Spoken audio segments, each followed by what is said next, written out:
Oublie tout ce qu'on t'a appris en école de commerce ou dans les manuels de développement personnel ringards. On t'a dit de viser le oui, on t'a dit de sourire et d'être toujours d'accord avec tout le monde pour plaire. C'est la plus grosse erreur de ta vie sociale. Le oui, c'est une alarme. C'est un piège. Quand tu demandes un oui à quelqu'un, son cerveau passe instantanément en mode défense.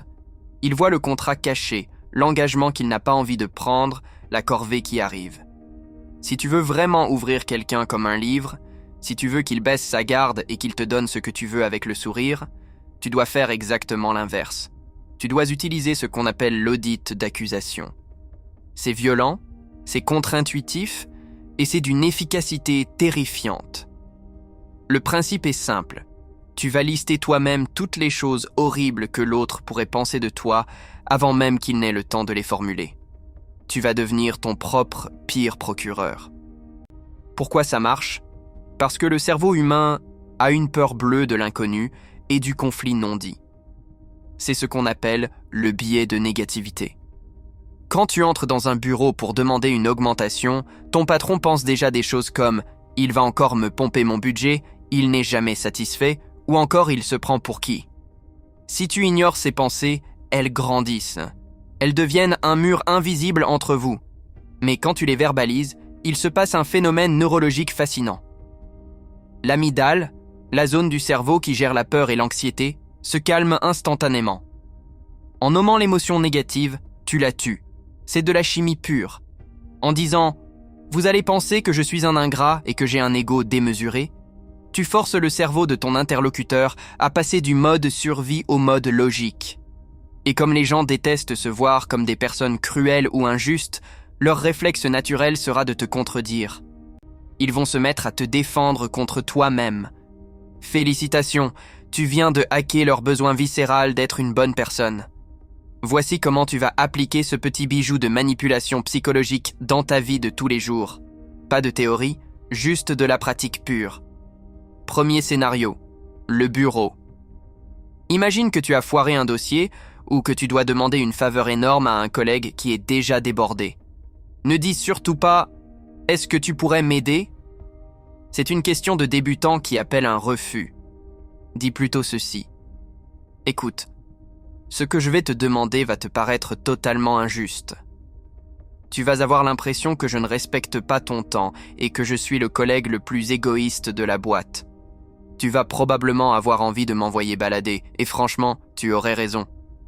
À ce moment-là, tu te tais. Laisse le silence peser, c'est là que la magie opère. 9 fois sur 10, ton collègue va répondre « Mais non, n'exagère pas, qu'est-ce qu'il y a ?» La porte est ouverte.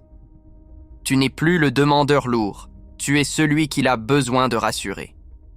Deuxième scénario, ta vie de couple. Tu es rentré tard, tu as oublié les courses, ou tu as encore fait cette chose qui agace l'autre.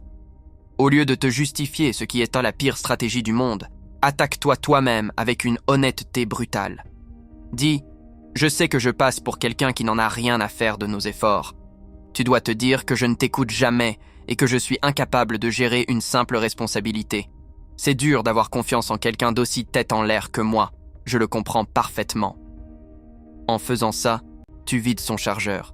Ton partenaire ne peut plus t'attaquer puisque tu as déjà pris toutes les balles. Le conflit s'évapore parce qu'il n'y a plus de résistance. On ne peut pas se battre contre quelqu'un qui est déjà d'accord avec nos reproches. Troisième scénario, la négociation ou le silence radio. Quelqu'un ne répond plus à tes messages? Un client traîne les pieds pour signer? Envoie-lui ce message court, une seule phrase, sans fioriture. Est-ce que vous avez décidé d'abandonner ce projet? C'est une variante redoutable de l'audit. Les gens détestent abandonner. Ils détestent l'idée de perdre une opportunité ou de passer pour des lâcheurs. En lui offrant la possibilité de dire non, tu le forces à s'engager à nouveau pour prouver qu'il est quelqu'un de sérieux et de fiable. Pour que tu comprennes bien la puissance du truc, laisse-moi te raconter une histoire. C'est celle d'un négociateur du FBI, Chris Voss. Un jour, il devait faire face à des braqueurs de banque retranchés avec des otages. Les mecs étaient nerveux, l'adrénaline au plafond, prêts à tirer sur tout ce qui bougeait. La police entourait le bâtiment avec des snipers. L'ambiance n'était pas vraiment à la discussion amicale autour d'un café. Voss n'a pas essayé d'être gentil.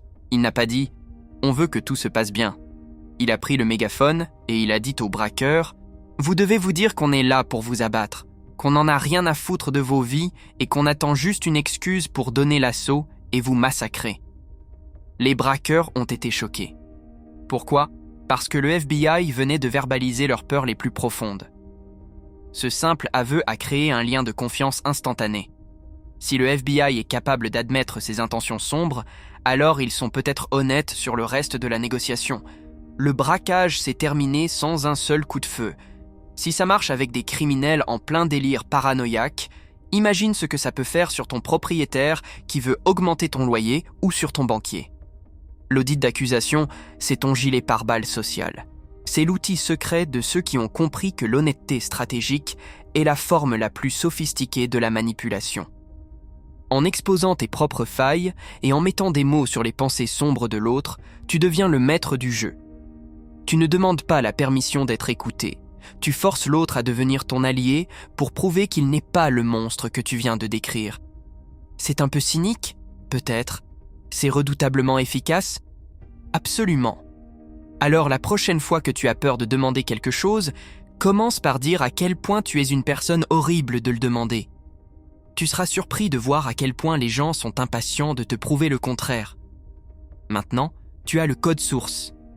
Sors d'ici et va tester ça sur tes amis, tes collègues ou ton banquier.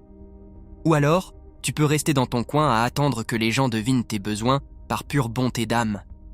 Mais entre nous, on sait tous les deux comment ça se termine. Allez, au boulot.